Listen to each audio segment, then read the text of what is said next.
Hi, good afternoon. My name is Colleen Foster. I am the City of Oceanside's Environmental Officer. I oversee the city's zero waste program and solid waste and recycling services, as well as the city's contract with waste management. I'm also part of the city's Green Oceanside team. Thank you for being here today. This workshop is to discuss where we're at with our city zero waste goals. In 2011, the City of Oceanside approved a resolution establishing a zero waste goal of 75 to 90% diversion by 2020. Well, we're in 2020 today, so we're going to be having a presentation. We're going to be talking about where we're at. We're going to be discussing opportunities and where we would like to go in order to achieve our diversion goals. And we're also going to be discussing different options that in particular, have an impact or are relative to the business community. We're also going to be discussing a potential draft marine debris reduction ordinance. This workshop is intended to have engagement. It's intended to hear from you as our stakeholders and our business members, to hear from you on what you want in regards to zero waste, in regards to your solid waste and recycling and organic services, and also hear what you want to better serve your needs as well as the public's needs for Oceanside. We are updating the zero waste plan and we intend to take it to council in December. Again, thank you for being here today. It is a great opportunity to hear from you, our community. I am going to be introducing Philip Analfi. He's with HF&H Consultants. HF&H has been helping the city coordinate, manage, and monitor the impacts of programs implemented through the updating of the zero waste plan. Their primary objectives are to update the plan to ensure we meet our diversion goals as well as meet our regulatory requirements in a manner that not only serves our community and beautifies our community, but also in a fiscally responsible manner. Philip has years of experience. He's a senior associate at HF&H Consultants. He specializes in environmental program planning and implementation. He's leveraging his prior experience within the solid waste and recycling industry to provide, better resources and better services to our customer. Philip has been a fantastic resource to the city as we try to meet and achieve our diversion goals as well as regulatory requirements. So again, please participate. The chat is open to anyone that has questions or like to make a comment. We will be stopping every few slides to see if there's any questions. Again, we want to have dialogue here. We want to hear from you, our business community. So I encourage you to please use that chat and Q&A function. Philip will be providing a presentation, and then following that presentation, we will have an open discussion period and time to ask any questions you may have in regards to the city's zero waste programs, in regards to our solid waste and recycling services, and also obviously in regards to the marine debris reduction ordinance. So with that, I'd like to hand it over to Philip. So thank you. Thank you, Colleen, for the introduction. And I apologize, there seems to be a technical issue. I've been sharing my screen all morning, but now that we have let you out of the waiting room, it is not allowing me to share the presentation. So let me try to get this figured out quickly.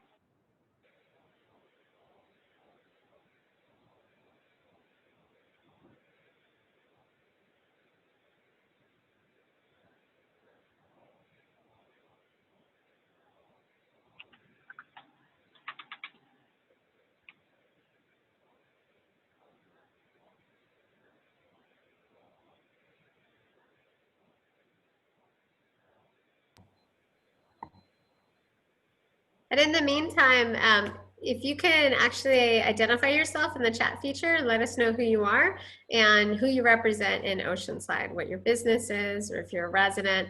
And also as a reminder, we are having a public community workshop going over similar aspects of the zero waste plan. That is tomorrow. So I encourage you can participate in this workshop, but you can also participate in that. I think it's important for our public and community to hear from the business community. And that workshop tomorrow is between 5:30 and 7 p.m. And all of these workshops will be recorded. We are going to have a survey at the end of the workshop that we will also be emailing to all of our event attendees. So I encourage you to participate in that survey. That survey also has a section where you can provide any additional feedback or commentary on what you want to see with the city's sustainability and zero waste services moving forward.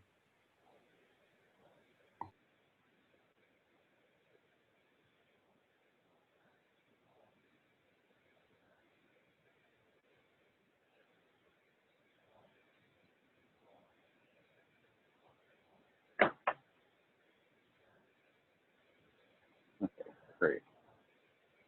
Thanks for the introduction, Colleen. And please pardon, I will be asking our tech to be forwarding the slides since I cannot access the screen share.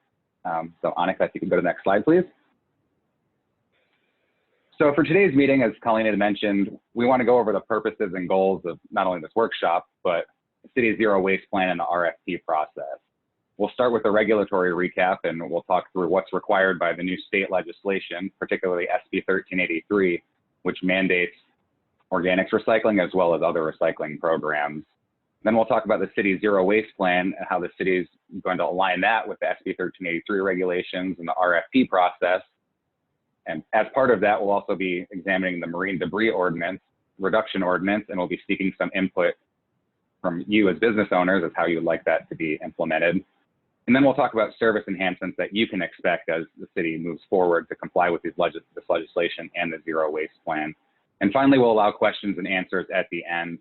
If you have questions, I encourage you to put them in the chat as we go, and we'll try to address them as we transition between some of these slides and sections. Next slide, please. So the purpose of this workshop was to inform Oceanside businesses about the regulatory changes that's going to impact their solid waste and recycling services and provide an update on the city's zero waste plan. Our primary goals are to share our regulatory compliance approach, which is to comply with the regulations, to try to minimize the impacts on costs, but also to provide some supporting programs that are going to help you as businesses comply and help the city of Oceanside achieve their zero waste goals. We'll notify you of the business and service changes that you can expect and some of the options that we're asking for in the procurement process. And then we're going to obtain some feedback from you and see how we can make this more congruent with your needs as business owners in the community. Next slide, please.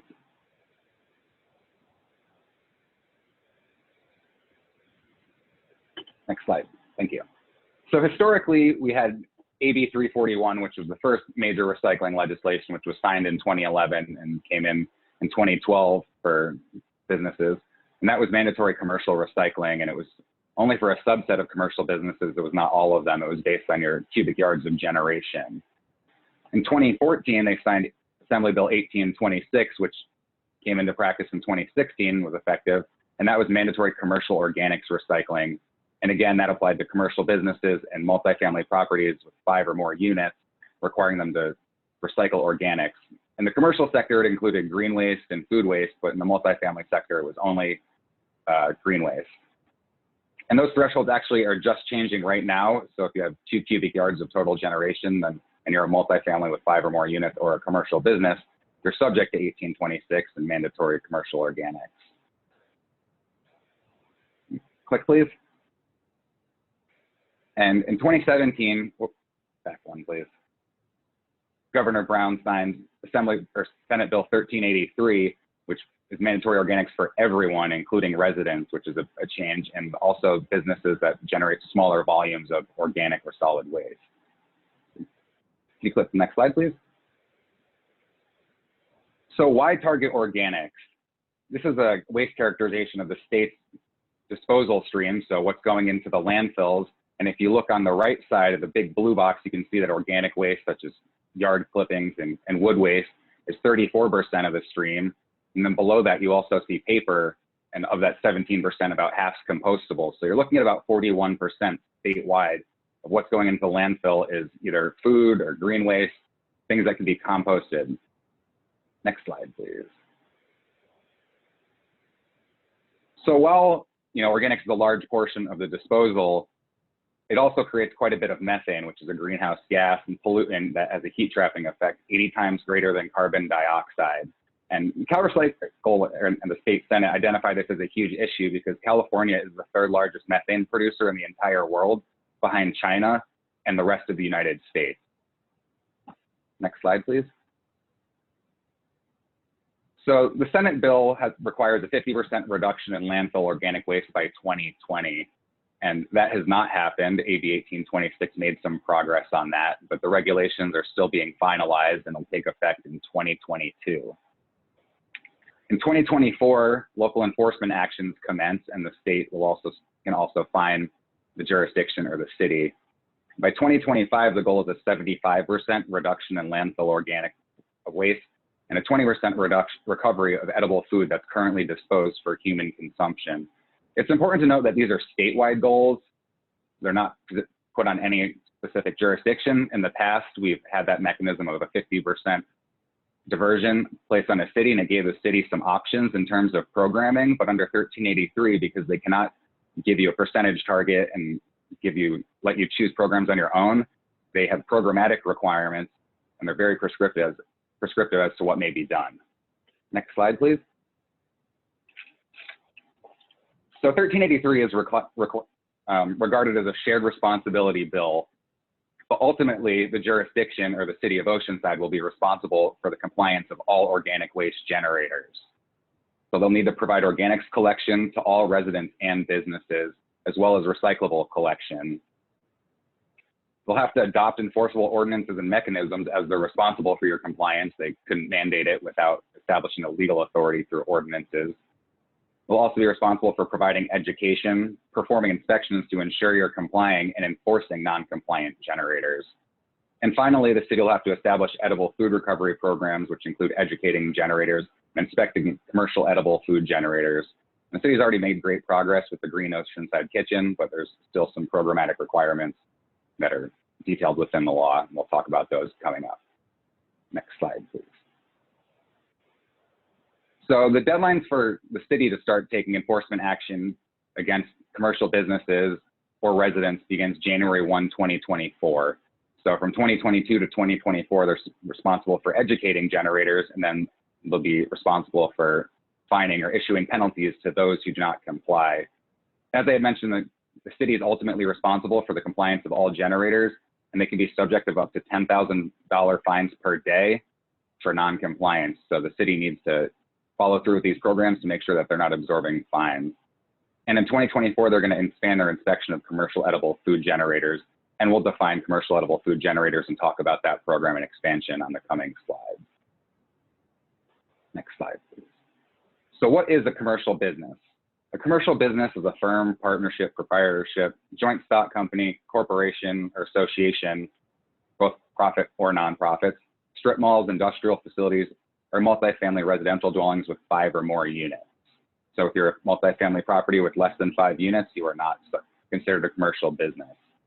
And then the commercial edible food generators are divided into 2 tiers, tier 1 and tier 2, and we'll define those more thoroughly on a following slide, and you can determine if your business fits one of those.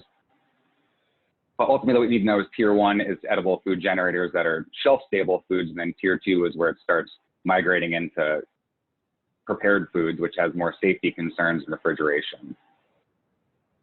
Next slide, please. So for commercial businesses, you have 2 primary requirements. One is to provide a compliant organics collection service for employees, contractors, tenants, and customers. So this will require front of store organics and recycling containers, as well as back of store containers. And ultimately, you also have to provide information about organic waste recovery to your tenants or your employees or contractors. If a new tenant moves in, then they must receive this information within 14 days of occupancy. Next slide, please. So before we define commercial edible food generators, we'll just touch on briefly what the requirements are. And the commercial edible food generators must donate food that would otherwise be disposed of, and they also have to maintain records. They need to do this through a partnership with a food recovery organization or food recovery service that can either collect it, or as a business, you could drop it off yourself, and it needs to be redistributed for people in need. The bill requires that you have a contractual written agreement with the food recovery organization or food recovery service, and also mandates that you keep records on the quantities and types of food that are donated. Ultimately, the city is responsible for reporting this to the state. So they may require that you report this through the business license process, or they may come and inspect and obtain the information that way. That's still being determined. Next slide, please. So here's where we define tier 1 and tier 2 commercial edible food generators.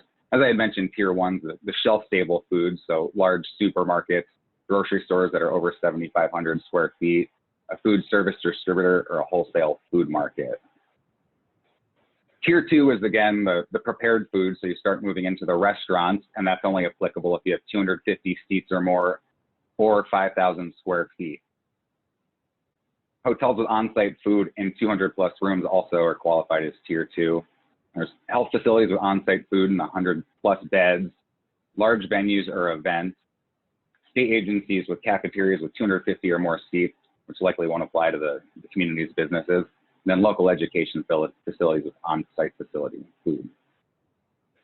Next slide, please. Before we move into the zero waste plan, were there any questions, Colleen, on Senate Bill 1383? No, I don't see any questions at this time. I think we'll get to kind of the meat of everything. It's important to reference the zero waste plan, and then we can talk about how the zero waste plan helps us with 1383. And also I want to remind everyone, fortunately, the city's organics program for businesses that we just implement actually helps us with quite a bit of this already. Great. Thank you, Colleen. So the city's zero waste plan was adopted in 2010 and establishes a goal of 75 to 90% landfill diversion. Currently, the city is at about 67%, which is up from 50% about a decade ago. So we've made great progress in implementing the zero waste plan. But as we had seen earlier, and there's some room left that could be for more diversion, especially in the organics field. So initially, the zero waste program had recommended that the city implement a single stream recycling program for the community, and they were successful in that. When they contracted with waste management, they transitioned from an antiquated source separated system to a commingled automated collection and processing system, which increases diversion and minimizes the level of effort needed by generators such as yourself. The city also was requested to implement recycling at city facilities. And if we weren't having this meeting via Zoom and we were at City Hall today, you would have seen those. And when Colleen has her camera on and she's talking, you may notice there's a picture of the recycling cans in the background. Another element was a plastic bag reduction ordinance, which was adopted in 2016 by the city, and it currently follows the state's model ordinance for plastic bag bans. Additionally, the city adopted a Cal Green building ordinance requiring diversion of demolition projects, construction projects, and has provided educational materials to C&D contractors. Another element of the plan was that the city opened the Green Oceanside Kitchen, a state-of-the-art food recovery and preservation facility designed to foster a sustainable food system and offer culinary learning opportunities dedicated to wasting nothing and feeding our communities. As one of the most comprehensive facilities of its kind, the Green Oceanside Kitchen incorporates sustainability in every way your community enjoys, from food to food production, distribution, to consumption and recycling. To operate the facility, the city contracted a public-private partnership with Oceanside Kitchen Collaborative. The city also completed a waste characterization, which was another element of the plan, and it's being utilized in concert with your feedback today to help inform the zero waste plan update. Next slide, please. As previously mentioned, the city is currently at 67% AB 939 diversion, which is up significantly from a decade ago, and that's in large part due to the recyclables program and automated recycling. With landmark organics legislation mandating an amendment to the city's services and contracting arrangements, it's an ideal time to update this zero waste plan and make sure it aligns with contracted services. The primary focus of this update is on legislative compliance, but there's a lot of other programs, opportunities, and peripheral programs to support the needs of the businesses within the community. We'll discuss some of the ones that the city has implemented in the past and will be doing in the future.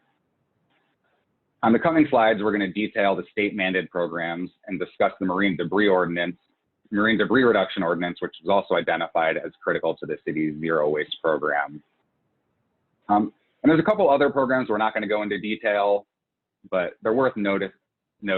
For example, the city can promote more food recovery through gleaning events or services.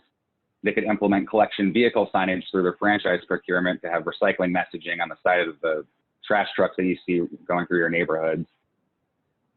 There's also exploring fix-it clinics, which can help promote jobs and skills development and integrational programming. So you can have retired engineers or bike shop workers train our youth on how they can repair things and keep them from going to landfill.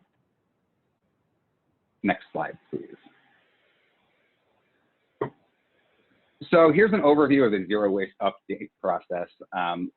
Originally, we reviewed the current zero waste plan recommendations and took an inventory of what has been accomplished. And then we're going to prioritize program goals for the upcoming zero waste planner. The goal is still the same, and we've determined they are. The goal is still to hit 75 to 90% landfill diversion. This time we're looking at a time frame of 2030 since 2020 is passing us by. Now we're in the stakeholder engagement phase where we're and then we're going to facilitate a city review process. The stakeholder engagement phase is critical, and it's not necessarily very common in zero waste. So it's great that the city's taking the initiative to obtain your feedback and make sure they incorporate that as they roll out these programs. And then finally, after the city reviews it, we'll revise the draft, and if needed, we'll submit it for council approval. Next slide, please. Were there any questions, Colleen, on the zero waste plan before we move on to the marine debris reduction ordinance? No, not at this time. Thank you. Okay, great. So a common issue for the city as a popular coastal destination is litter and marine debris. The city has received community and stakeholder requests for an ordinance that targets these material that commonly end up as litter on our beaches and in the ocean. Next slide, please.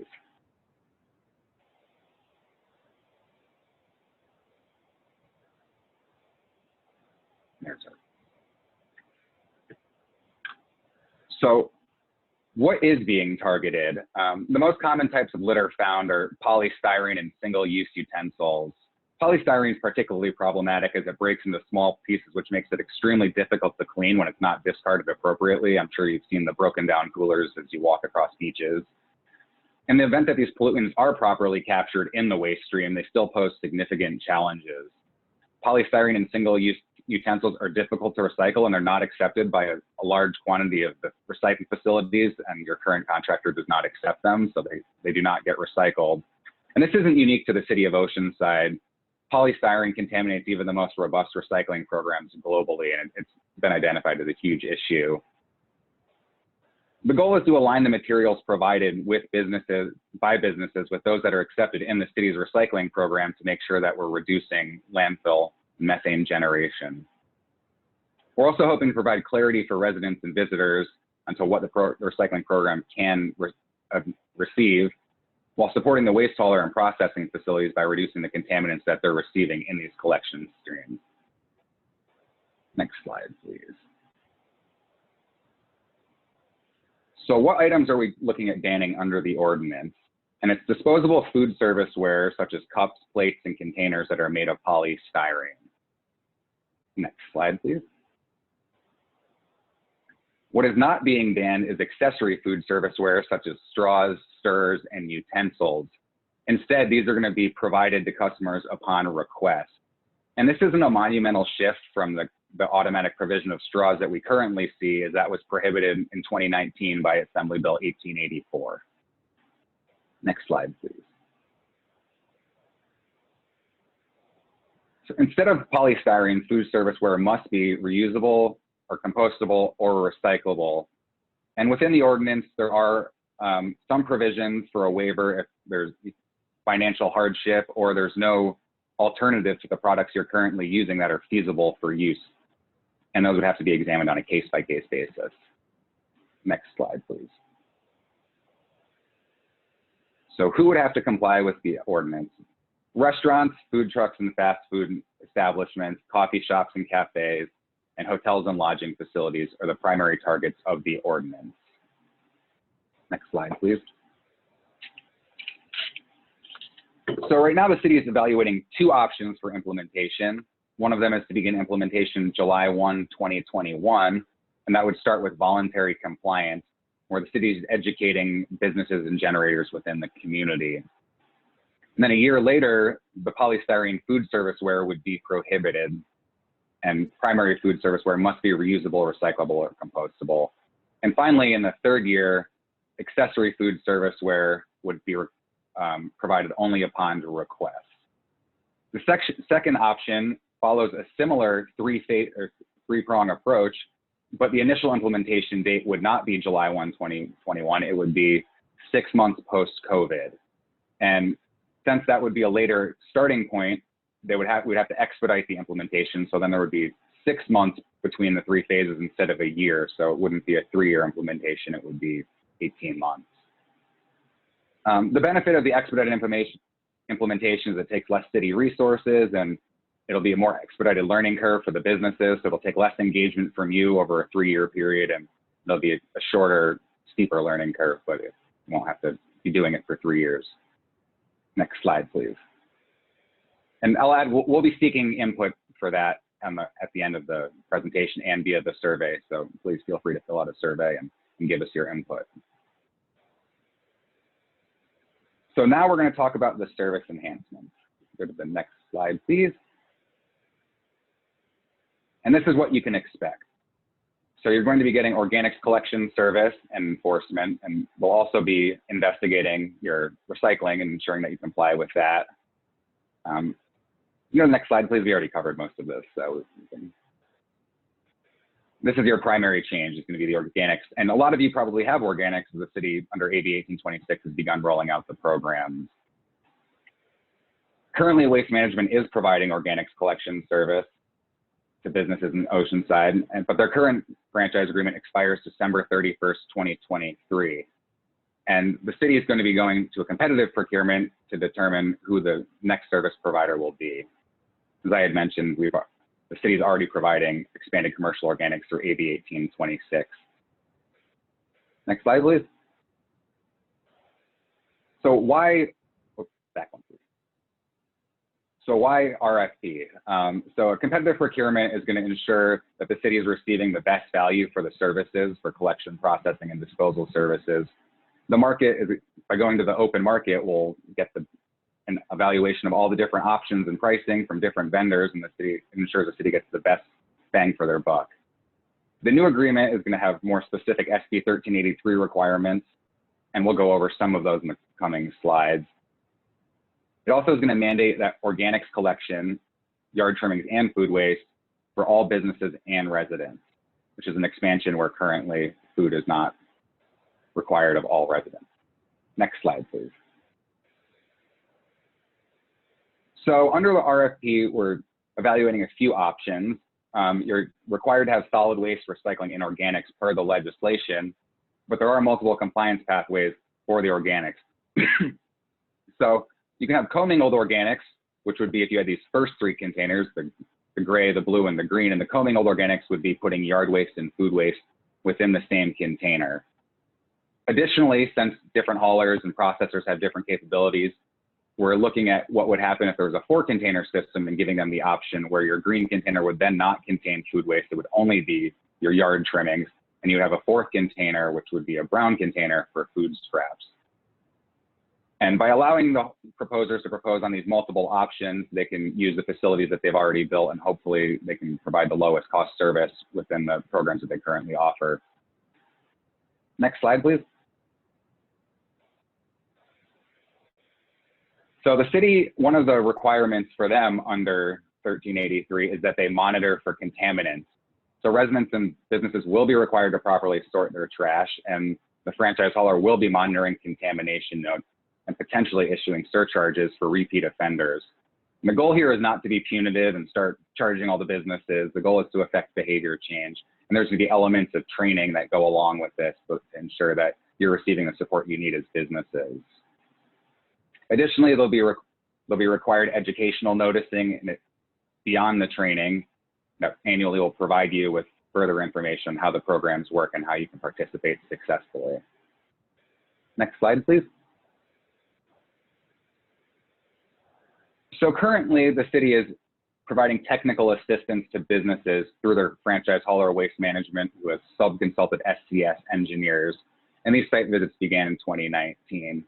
This isn't a contractual requirement, but it's one of the programs the city has offered to the businesses because it helps you save money ultimately and helps with the correct sizing of your waste stream. So the consultants come out and they'll conduct a visual assessment of your waste stream and what your current needs are. If you're adding organics containers, then likely you can downsize your trash to save some money. So they're gonna do analysis of how much organic material and recyclables are in your stream. And then they're gonna confirm the sizing of containers that you would need under the new program. And finally, they're offering elements of education and outreach while they're on site to help you participate in the new programs. And this is a program that also is not required by 1383, but it's something that the city felt was important to help you as businesses and not just dump the mandates on you and make you be responsible. Next slide, please. So we're currently in the beginning stages of the RFP process where the RFP is being drafted. The RFP will be issued in the first quarter of next year. And then second and third quarter, the city will be evaluating the proposals and conducting negotiations with one or more of the bidders.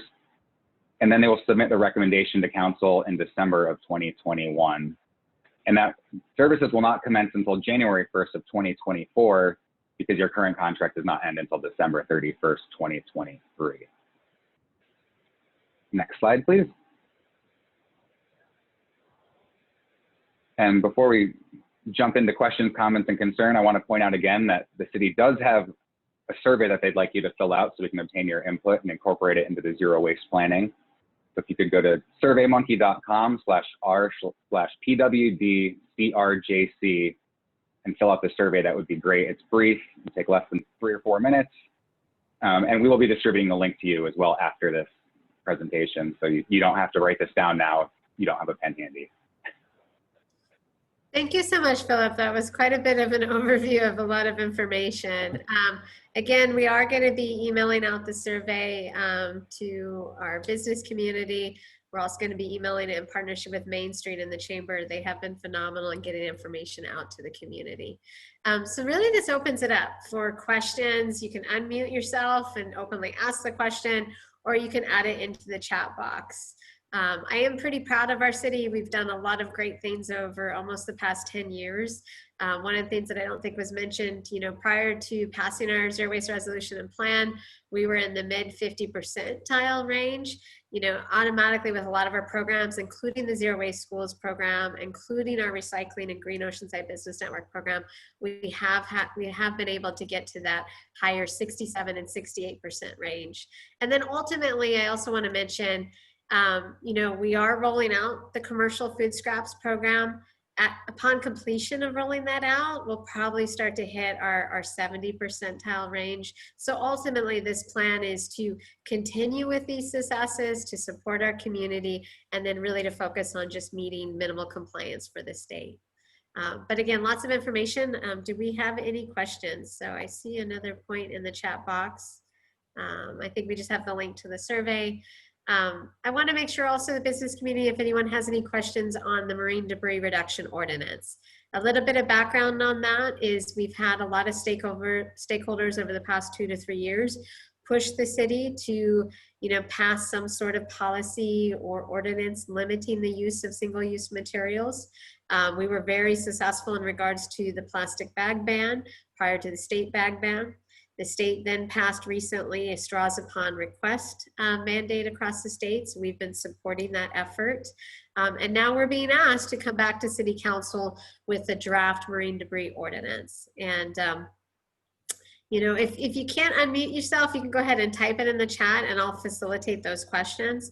One of my goals, and I think overall our goals, is that if we are to pass an ordinance that impacts the business community, we want to make sure it's done in a thoughtful way to support the business community, with the understanding that there's a lot you guys are going through right now, obviously, in this COVID world. So there are a couple questions in regards to how long you would need to transition towards recyclable or compostable materials. Currently, the draft ordinance, as Philip mentioned, provides, ramp up time, a range between 1.5 years to even 3 years, depending on which direction we go. Colleen, yes. This is Hi, Scott. Thank you. Thank you for whoever unmuted me.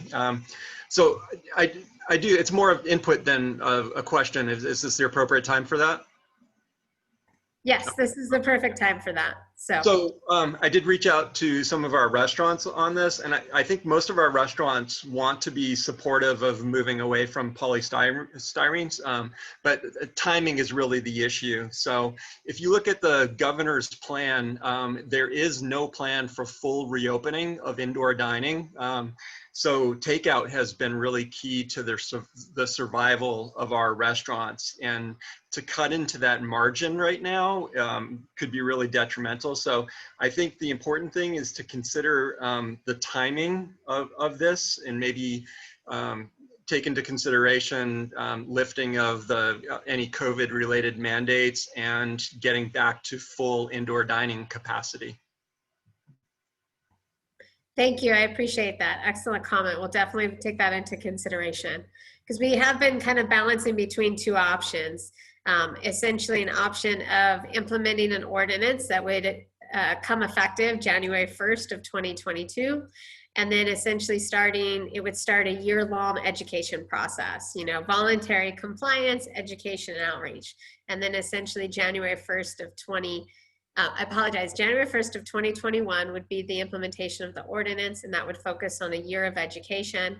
And then January 1st of 2022, it would be the actual ordinance banning polystyrene with the ability to have exemptions. So if a business was unable to accommodate the transition or needed more time, that would be permitted and allowed in one draft. And then in that year 3, it would be all comprehensive. And it also would include requiring, utensils upon request, which is a little bit of a simpler option for customers. There is another option that we are considering, given that feedback that you've provided. I know we've met prior to this even workshop, is to, basically do a similar timeline, just maybe a little bit more expedited upon the lifting of COVID-related orders. So essentially, if COVID-related orders were lifted and we went back to normal operations, the ordinance would then become effective with potentially a quicker timeline with 6-month transitions between each of those phases. So we are trying to find somewhat of a hybrid approach between that. So being sensitive to COVID-related orders, but also moving forward with some of these environmental goals that have been pushed by various stakeholders in the community. But that is excellent feedback. We will continue to look down that direction and incorporate that feedback into the draft ordinance that would go to council with the zero waste plan update in December.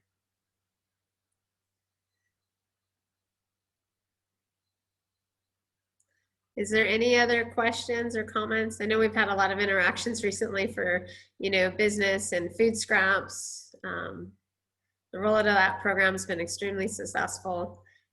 We have over 600 businesses that have actually implemented that program already, and we just started the program a month ago.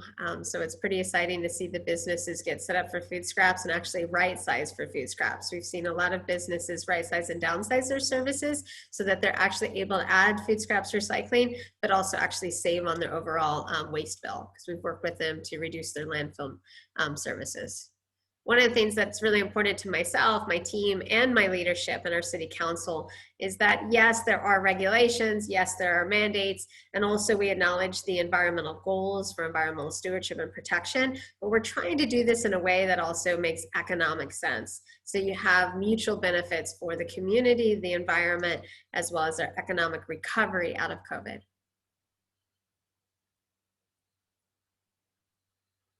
I'm just leaving it open to any other questions or comments. I know I've met with many of you prior to this meeting. I've also met with Main Street Oceanside, so I appreciate your feedback. We are working to incorporate that.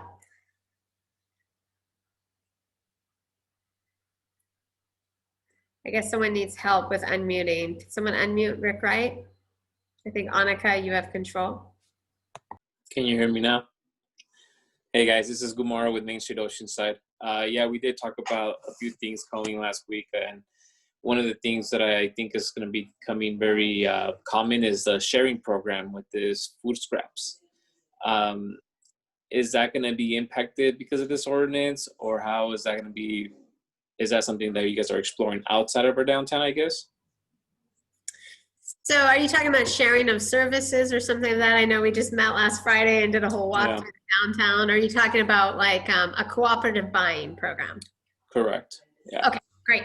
So one of the programs that our team has strategized around, and we also want to incorporate it into our zero waste plan update, is a way in which to support and develop a cooperative buying system or a buying program. So potentially in partnership with, you know, our local organizations like the Chamber and Main Street. But essentially, you know, especially for smaller businesses, the challenge to transitioning from, you know, polystyrene foam food takeout containers to just paper, recyclable or compostable containers can be the cost. And the fact that they don't buy large quantities of these recyclable or compostable materials. So one of the programs that we would like to implement, you know, year one or the initial 6 months is to develop a cooperative buying program so that especially smaller businesses can buy, you know, within a larger bulk quantity. So instead of buying 1,000 recyclable takeout containers, we would develop a cooperative system where we're buying 20,000 recyclable takeout containers, and those are being distributed amongst the various participants at a lower rate. So that is something that we are looking to incorporate from a program perspective. And I know it's been asked on multiple occasions as we've worked with the business community. A little bit of background on this that wasn't mentioned in the PowerPoint is that prior to COVID, we were ramping up to draft an ordinance, a marine debris reduction ordinance. So our Green Oceanside team, along with multiple various stakeholders, had been soliciting public comment. So we received over 2,000 public comment cards, the majority of which were in support of a policy and ordinance, and quite a bit of that feedback included supporting the business community through cooperative buying so that we can really get that, you know, those low cost per unit price points. So that is something we're looking to implement.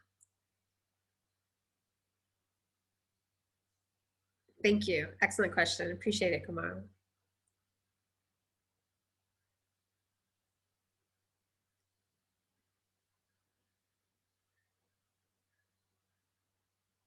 And then I also noticed someone, we have a representative from the Hill Street Country Club here on the call, and they were mentioning, you know, reuse items to create public art.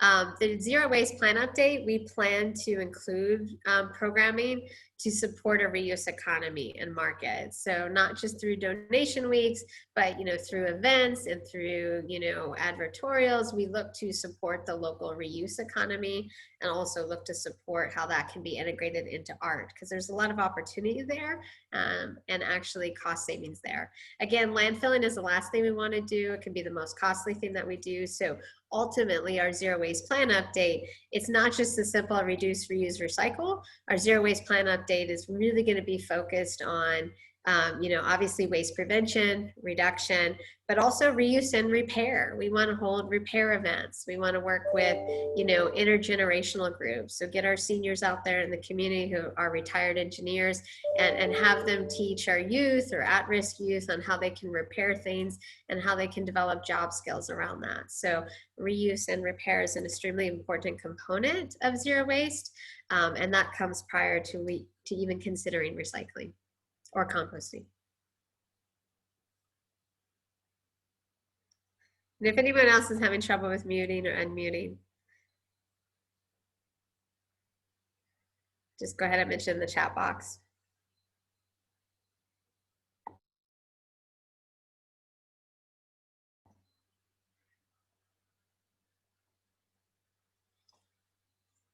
And if that's kind of all the questions we have, that's fine. Again, we'll be sending a follow-up email following this call. It will be recorded, the presentation. There will be a survey as part of that. I really appreciate, you know, share that survey, respond to that survey. It is important to hear from our business community.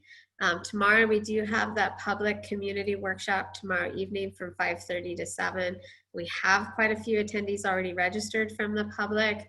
I think it's also important from the public to hear from the business community. We tend to get a lot of support from the public that they want to see, you know, these types of policies and these types of ordinances. And I think it's good when they hear from their own business community saying, hey, our business community wants to support sustainability in Oceanside and wants to mitigate public litter. We just need help in doing that. And we need time to be able to do that. So that's something that I've heard in my own conversations with various businesses as we prep and develop this plan for City Council. So that's something we're looking to incorporate.